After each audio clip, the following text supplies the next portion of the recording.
I used the internal machine and figured out that it's not that hard to add bugs to it. Let me do it here. Well, I can do it myself. Probably have to press. Yeah, I think you have to work on it.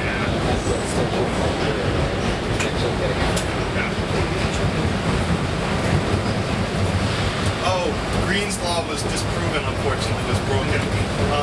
Chris found a Metro card in Baltimore, but it expired in 2010. Oh.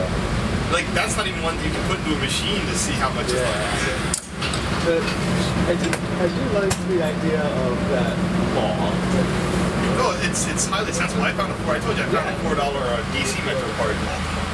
And a $6 NYC Metro card. Transit system in the US is called. It either uses the square M or the circle T. Yeah. And Boston did not trademark that? What? The circle T. There's no How do you do that? trademark on it. What? Wait, it's the trademark. That's why they can't trademark it. That's all it is. That's all it is. Now, wait, who's one? Are these high? Are these low pressure? Or high No, these are high pressure. High pressure. How do you know? Because they're not as yellow. Low pressures are literally yellow. Why would you use one or the other? Low pressure was an earlier technology. These were developed in like the 50s. Low pressure was in the 30s. Is that just they have a capsule, higher pressure or low pressure? The low pressure is more efficient. More efficient with light, with length of lighting. You didn't have to replace it that often. They were longer lasting bulb. Less longer. But if you've ever seen low pressure, so you'll know it when you see it because it is not. It's not like yellow like that. It's like yellow. Like I think I've seen it. Did you pay attention to the tunnel lights of the Broad Street subway? It has some. Came first. When were they? 68. That one was 69. 68 also. Yeah, they were watered pretty much in this. Actually, the first train was testing summer to like fall 68. Yeah, like the M1s and the PACO cars were built right next to each other. Service, I think, in 68. Or no, Yeah, 69, not 68. Because 68 SEPTA was still running through here. Matter of fact, if you look over to the left, that's the SEPTA tunnel right there. Yeah. They used to have a connection until like late. I see lights on in there. In the train. Yeah, because that's Chinatown Station. Forget it, Jim. It's China too. It was funny. The train connections were almost still there. Just took up the track bed, but the actual lanes were still there. Just like how this used to be. Oh, I could have set up that. I could have set people up in the line. yeah, that's a political non-connection right there. If you ever saw one. Well, it used to have a connection.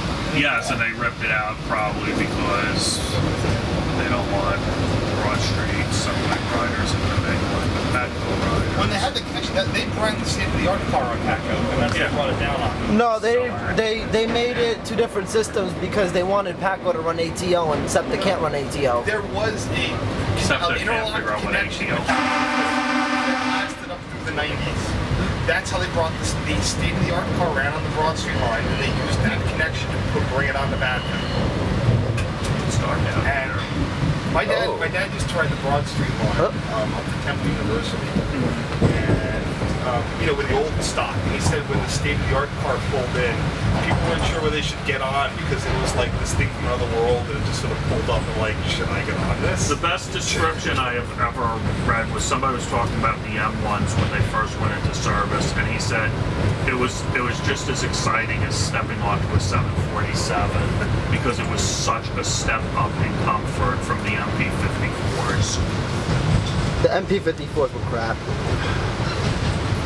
I love how they started making them in 1915 and like the last one rolled off the assembly line like 1928. Well, that's because Pennsylvania The Railroad. reality is the Long Island Railroad probably would be a lot smaller today if they didn't purchase something as radical as the M1s. You simply were not going to get passengers into those zip cars or any of the other MP54 derivatives. The M1s actually saved the Long Railroad.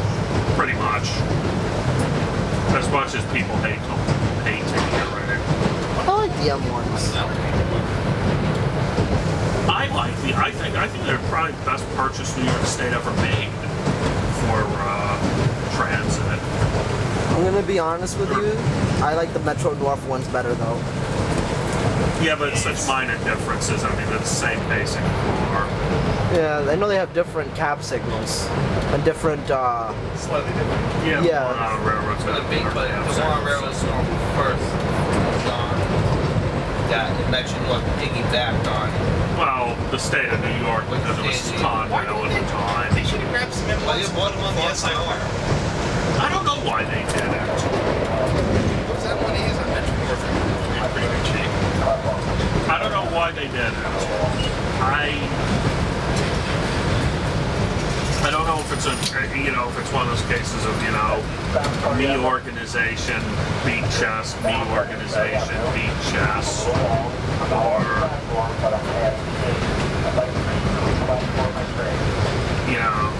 the FRA wanted them eradicated for some reason. Although supposedly when they crash tested one out well unmodified for data collection, supposedly did pretty decently. Yeah, I did. I saw the video. They did the same thing with a Silverliner 1, not even a 2, a 1. Yeah. They took a Silverliner 1 and they put the reinforcement. That's what's inside the Silverliner 5s now. Well, the ones and twos had built-in crumble zones. Yeah, the crumble zone on the older cars, that driver's dead. Yeah. Like, have you ever seen the Angora crash? That driver died in that crash. Angora, 1984. You ever see a Metro liner? Not in service like that. No, you're just going with the fiberglass out. The cab. Yeah, the cab is literally fiberglass. Yeah, it's framed with some light steel. It's cantilevered above in front of the actual structural members of the car. Yeah. That's a little backwards. No, I had that they were hitting a lot of they were actually having a lot of grade crossing accidents in Wallingford and Meriden. Ever since they dropped the track speed down there, yeah, it's the gates go down, people get sick of waiting for the train in the station. Well, the grade crossing accidents were happening. That's why they dropped. Apparently, they happened before they dropped the speeds, and I never able to figure out which trains were involved in grade crossing accidents because they never, never really think they know they have all these damaged Metro cab cars. I love all the excitement that they're going to run. They're going to run commuter service. You don't need commuter service around there. Around where? Hartford. No, what you need for Hartford is you need to go down to Texas, take a few of those nice Denton County Stadler GTWs, which are now, thanks to there finally being a forward load, all the stupid little branches extending from the city that see a freight train a month. That is true. But go through all residential areas. Unfortunately, you have to build them up. Light rail is heavy rail, so you'd have to put up the EPA stations with all concrete platforms and 140-pound rail. Because Parsons Breaker off designs it. Simple answer: go to an engineering firm besides Parsons Breaker off for your designs. And there's a reason why all light rail systems in this country all look the same. They were all designed by the same company.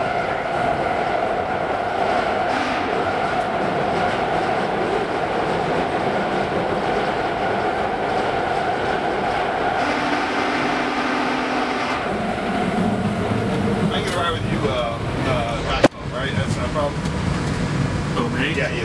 Yeah, no problem. You can use the bathroom and feel free to. No, I'm good. I need to head in your direction anyway.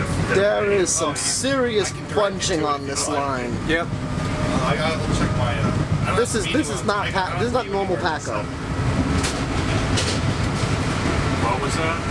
This is not normal No, PACO. Like everything's bunching up badly. What's the normal headlights? What's the tightest they could run on here? What, probably 90 seconds? No, the tightest they could run is every 2 minutes because, mind you, they're on ATO, so they need a buffer space. Buffer space is. The blocks on PACO are very long. Oh, okay. I mean, they're not like railroad long, but they're not super short. And, Shit, we're doing 60, and 60 plus or minus 10%.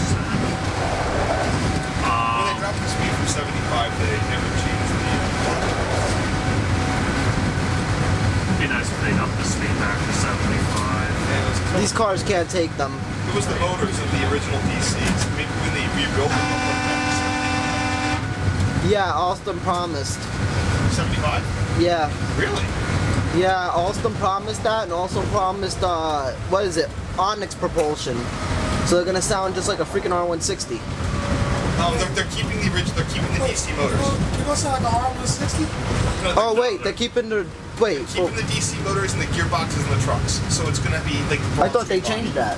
Oh, they're gonna use a chopper like the Broad Street. Yeah, I've heard it's gonna be that they're doing it like the Broad Street with a completely new propulsion but DC motors. What did the guy say? If I think it was like something like the payback. The guy said. Last stop. Well, at least for the camera.